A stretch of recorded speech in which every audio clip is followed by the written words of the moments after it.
Hi hello welcome to Blasters arena. കഴിഞ്ഞ 2 സീസണുകളിലും കേരള ബ്ലാസ്റ്റേഴ്സിന് വേണ്ടി തകർപ്പൻ പ്രകടനം പുറത്തെടുത്ത താരമാണ് ദിമിത്രിയോസ് ഡയമൻഡക്കോസ്. നിലവിലെ ISL ഗോൾഡൻ ബൂട്ട് ജേതാവ് അദ്ദേഹമാണ്. കഴിഞ്ഞ സീസണിൽ ആകെ 17 മത്സരങ്ങൾ കളിച്ച താരം 13 ഗോളുകളും 3 അസിസ്റ്റുകളും സ്വന്തമാക്കിയിരുന്നു.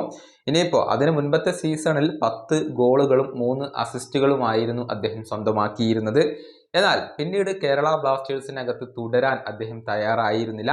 ഈസ്റ്റ് ബംഗാളിലേക്കാണ് താരം ചേക്കേറിയത്. പക്ഷെ അവിടെ പ്രതീക്ഷിച്ച പോലെയുള്ള ഒരു തുടക്കം ഉണ്ടാക്കിയെടുക്കാൻ അദ്ദേഹത്തിന് കഴിഞ്ഞിട്ടില്ല എന്നതാണ് വസ്തുത. ISLൽ ഇപ്പോൾ ചുവട് ഉറപ്പിക്കാൻ പാടുപെടുന്ന ഒരു ദിമിയെയാണ് നമുക്കിപ്പോൾ കാണാൻ കഴിയുന്നത്. 7 മത്സരങ്ങളാണ് ഇതുവരെ ഈസ്റ്റ് ബംഗാളിന് വേണ്ടി ISLൽ അദ്ദേഹം കളിച്ചിട്ടുള്ളത്. അതിൽ നിന്ന് കേവലം 2 ഗോളുകളും 1 അസിസ്റ്റും മാത്രമാണ് ഈ ഒരു സൂപ്പർ താരത്തിന് നേടാൻ കഴിഞ്ഞിട്ടുള്ളത്. ദിമിയിൽ നിന്നും ഈസ്റ്റ് ബംഗാളിന്റെ ആരാധകർ ഇതൊന്നുമല്ല പ്രതീക്ഷിക്കുന്നത്. AFC ചാലഞ്ച് ലീഗിൽ 4 ഗോളുകൾ നേടാൻ കഴിഞ്ഞു എന്നുള്ളത് ശരി തന്നെയാണ്. പക്ഷെ ISLൽ അദ്ദേഹം ബുദ്ധിമുട്ടുകയാണ്. കഴിഞ്ഞ സീസണിൽ ആദ്യത്തെ 11 മത്സരങ്ങളിൽ നിന്ന് 8 ഗോളുകൾ പൂർത്തിയാക്കാൻ ദിമിക്ക് കഴിഞ്ഞിരുന്നു. പക്ഷെ ഈ സീസണിന്റെ കാര്യത്തിലേക്ക് വരുമ്പോൾ അതിന്റെ അരികിലേക്ക് പോലും എത്താൻ അദ്ദേഹത്തിന് കഴിയുന്നില്ല.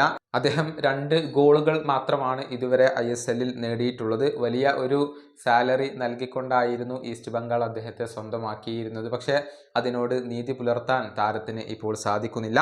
സീസണിന്റെ തുടക്കത്തിൽ മോശം പ്രകടനമാണ് ഈസ്റ്റ് ബംഗാൾ നടത്തിയിട്ടുള്ളത്.